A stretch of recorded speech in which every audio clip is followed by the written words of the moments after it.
Preface.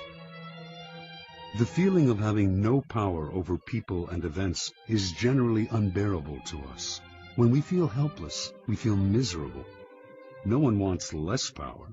Everyone wants more. In the world today, however, it is dangerous to seem too power-hungry, to be overt with your power moves. We have to seem fair and decent. So we need to be subtle, congenial yet cunning, democratic yet devious. Law 33. Discover each man's thumbscrew. Judgment. Everyone has a weakness, a gap in the castle wall. That weakness is usually an insecurity, an uncontrollable emotion or need. It can also be a small secret pleasure. Either way, once found, it is a thumbscrew you can turn to your advantage. Finding the thumbscrew, a strategic plan of action. We all have resistances. We live with a perpetual armor around ourselves to defend against change and the intrusive actions of friends and rivals. We would like nothing more than to be left to do things our own way. Constantly butting up against these resistances will cost you a lot of energy. One of the most important things to realize about people, though, is that they all have a weakness, some part of their psychological armor that will not resist, that will bend to your will if you find it and push on it. Some people wear their weaknesses openly, others disguise them. Those who disguise them are often the ones most effectively undone through that one chink in their armor. In planning your assault, keep these principles in mind. Pay attention to gestures and unconscious signals. As Sigmund Freud remarked, no mortal can keep a secret. If his lips are silent, he chatters with his fingertips. Betrayal oozes out of him at every pore. This is a critical concept in the search for a person's weakness. It is revealed by seemingly unimportant gestures and passing words. The key is not only what you look for, but where and how you look. Everyday conversation supplies the richest mine of weaknesses, so train yourself to listen. Start by always seeming interested. The appearance of a sympathetic ear will spur anyone to talk. A clever trick, often used by the 19th century French statesman Talleyrand, is to appear to open up to the other person, to share a secret with them. It can be completely made up, or it can be real, but of no great importance to you. The important thing is that it should seem to come from the heart. This will usually elicit a response that is not only as frank as yours, but more genuine, a response that reveals a weakness. If you suspect that someone has a particular soft spot, probe for it indirectly.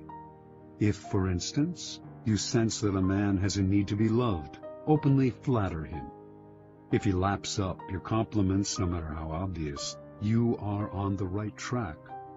Train your eye for details, how someone tips a waiter, what delights a person, the hidden messages in clothes.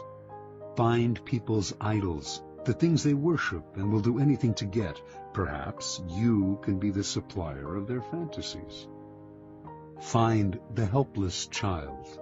Most weaknesses begin in childhood, before the self builds up compensatory defenses. Perhaps the child was pampered or indulged in a particular area, or perhaps a certain emotional need went unfulfilled. As he or she grows older, the indulgence or the deficiency may be buried, but never disappears. Knowing about a childhood need gives you a powerful key to a person's weakness. One sign of this weakness is that when you touch on it, the person will often act like a child. Be on the lookout, then, for any behavior that should have been outgrown. If your victims or rivals went without something important, such as parental support when they were children, supply it, or its facsimile. If they reveal a secret taste, a hidden indulgence, indulge it. In either case, they will be unable to resist you. look for contrasts. An overt trait often conceals its opposite. People who thump their chests are often big cowards.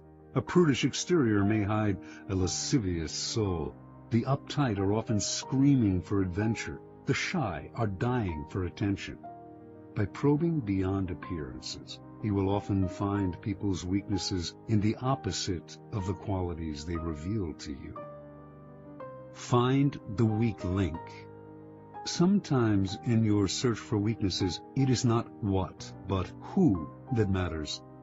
In today's versions of the court, there is often someone behind the scenes who has a great deal of power, a tremendous influence over the person superficially on top. These behind-the-scenes power brokers are the group's weak link. Win their favor, and you indirectly influence the king. Alternatively, even in a group of people acting with the appearance of one will, as when a group under attack closes ranks to resist an outsider, there is always a weak link in the chain. Find the one person who will bend under pressure. Fill the void. The two main emotional voids to fill are insecurity and unhappiness. The insecure are suckers for any kind of social validation. As for the chronically unhappy, look for the roots of their unhappiness. The insecure and the unhappy are the people least able to disguise their weaknesses. The ability to fill their emotional voids is a great source of power and an indefinitely prolongable one. Feed on uncontrollable emotions. The uncontrollable emotion can be a paranoid fear, a fear disproportionate to the situation, or any base motive such as lust, greed, vanity, or hatred. People in the grip of these emotions often cannot control themselves, and you can do the controlling for them. Observance of the law. Arabella Huntington, wife of the great late 19th century railroad magnate Collis P. Huntington, came from humble origins and always struggled for social recognition among her wealthy peers. When she gave a party in her San Francisco mansion, few of the social elite would show up. Most of them took her for a gold digger, not their kind. Because of her husband's fabulous wealth, art dealers courted her, but with such condescension, they obviously saw her as an upstart. Only one man of consequence treated her differently, the dealer Joseph Duveen. For the first few years of Duveen's relationship with Arabella, he made no effort to sell expensive art to her.